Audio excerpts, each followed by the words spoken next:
오현진 원장입니다.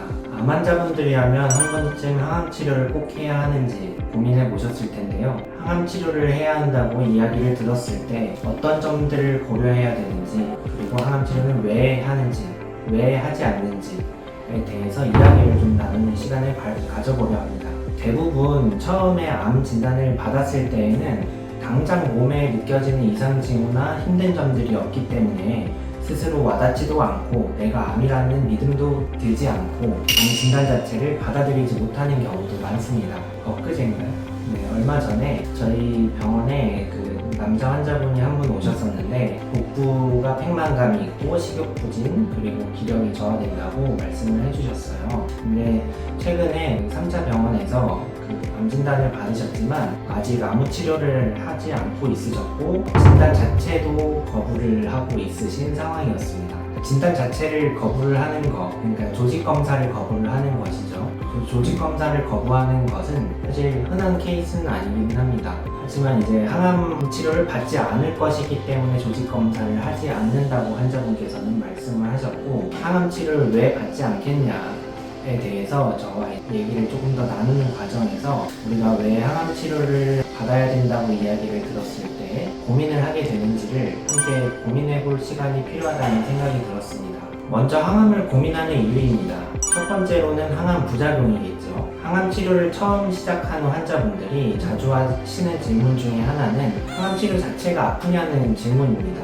항암 치료는 보통 정맥주사나 약을 복용하게 되는데 들어갈 때 통증이 심하지 않은 경우가 많습니다. 치료 자체의 통증이 심하지는 않지만 다음 날부터 서서히 구토 또는 다른 이제 증상들이 나타나기 시작을 하죠. 그런 것들을 이제 항암 부작용이라고 얘기합니다. 최근에는 항암제를 투여를 했을 때 나타나는 부작용들을 완화시켜주는 약제들이 너무나도 잘 개발되어 있고, 항암제는 종류에 따라서 구토, 피로감, 피부의 발진, 혈소판 감소, 그리고 면역력 감소, 면역세포의 수의 저하 등의 부작용들이 유발할 수 있습니다. 보통 부작용의 증상은 항암하시고 나서 2-3일 정도 지난 다음이 제일 힘들기도 하고 이제 나타나기도 시작하기도 하고 일주일 정도쯤에 심한 증상을 보이고 이후에는 서서히 감소되는 양상을 보입니다. 항암 부작용으로 인해서 정말 항암 치료를 못하겠다고 호소하시는 분들도 사실 많습니다. 이러한 항암 부작용들 때문에 삶의 질이 많이 저하되기 시작하죠. 항암 치료로 인해서 일상생활에서의 제약이 생기게 되고 일시적으로 일을 못하게 되거나 사회적인 활동을 못하게 되는 경우가 있습니다. 이러한 그런 부작용들로 인한 제약들은 환자분들의 삶에 직접적인 영향을 미치기 때문에 이를 감수할 수 있는지 여부도 고민의 대상이 됩니다. 그리고 다른 큰 두 번째 이유는 치료 효과와 생존율에 대한 이야기입니다. 우리가 보통 진단을 받았을 당시에 조금 진행이 되어 있는 경우, 암종이 진행이 되어 있는 경우에 이런 고민들을 하시게 되는 분들이 많으신데요. 내가 그냥 이 치료를 하지 않고 살아갔을 때 생존할 수 있는 확률과 살 수 있는 기간, 건강하게 살 수 있는 기간, 그것과 대비해서 항암 치료를 했을 때 치료를 한 이후에 기대되는 기대 여명, 얼마나 살 수 있을지 이런 것들이 비교를 하게 되면서 실제로 내 생존율을 높이는 데 도움이 되는지를 심각하게 고민을 하게 됩니다. 참으로 어려운 고민이죠. 그러면 이제는 항암 치료가 필요하다고 얘기를 하는 곳들의 이유를 고민을 해봅니다.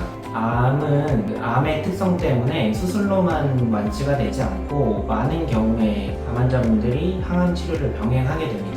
이는 암종의 여러 가지 이제 조직적인 특성 때문인데요. 일단 첫 번째는 전이입니다. 암은 종양이 발생한 부위에서 다른 부위로 전이가 될 수 있는 특성이 있습니다. 혈관이나 림프관을 통해서 다른 장기로 이동하게 되는 것이죠. 그래서 원발 부위, 처음에 생긴 부위의 암을 수술로 제거하더라도 이미 다른 부위에 전이된 경우에는 수술만으로 모든 종양을 제거하기는 어렵습니다. 두 번째는 종양은 주변 조직을 침범하는 경우가 있습니다. 주변 조직을 침범하거나 내부로 깊숙이 침투하는 경우에는 깊거나 주변 조직이 이렇게 결합이 되어 있어서 수술로 완전히 제거하기 어려운 경우가 종종 있습니다. 그래서 항암 치료가 필요한 경우가 있죠. 세 번째는 작은 종양의 미세한 전이입니다. 이게 우리 종양이 작고 초기에 발견되었다고 하더라도 미세한 암세포들의 경우에 CT나 MRI에서도 나오지 않는 경우가 있습니다. 그래서 이러한 미세한 암세포들이 남아있다면 종양이 재발할 가능성이 비교적 높은 상황이죠. 네, 그렇기 때문에 항암을 하게 되는 부분도 있고요.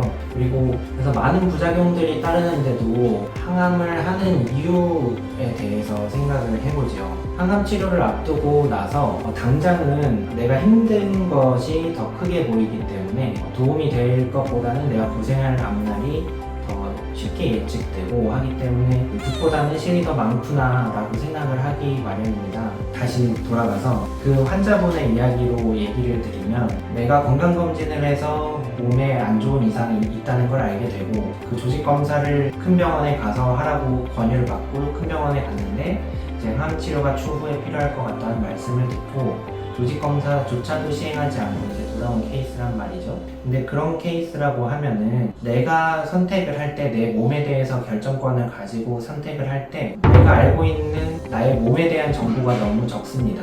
그래서 내가 어디가 안 좋고 어디에 전이가 되어 있고 다른 장기의 기능들은 어떻게 되고 있고 그리고 이런 장기에 있는 이런 암에 어떤 약들이 쓰이고 있고 어떤 치료법들이 있고 예를 들어서 뭐 다른 보완 대체적인 치료 방법은 어떤 것들이 있을 수 있고 이런 것들에 대한 정보를 모두 습득을 하신 다음에 그 다음에 할지 안 할지를 결정을 하시는 게 맞습니다. 이게 내가 당장 조금 많이 두렵고 하시죠. 맞습니다. 근데 이제 그런 것들에 대한 두려움으로 지금 정확하지 않은 정보를 가지고 내 몸에 대한 큰 선택을 하기에는 너무 빠른 선택입니다. 그래서 꼭 주변에 믿을 만한 의사들, 한의사들, 의료진들에게 모두 가셔서 얘기를 듣고 나에게 어떤 선택이 최선의 선택인지를 같이 고민하고 결정하셨으면 좋겠습니다. 감사합니다.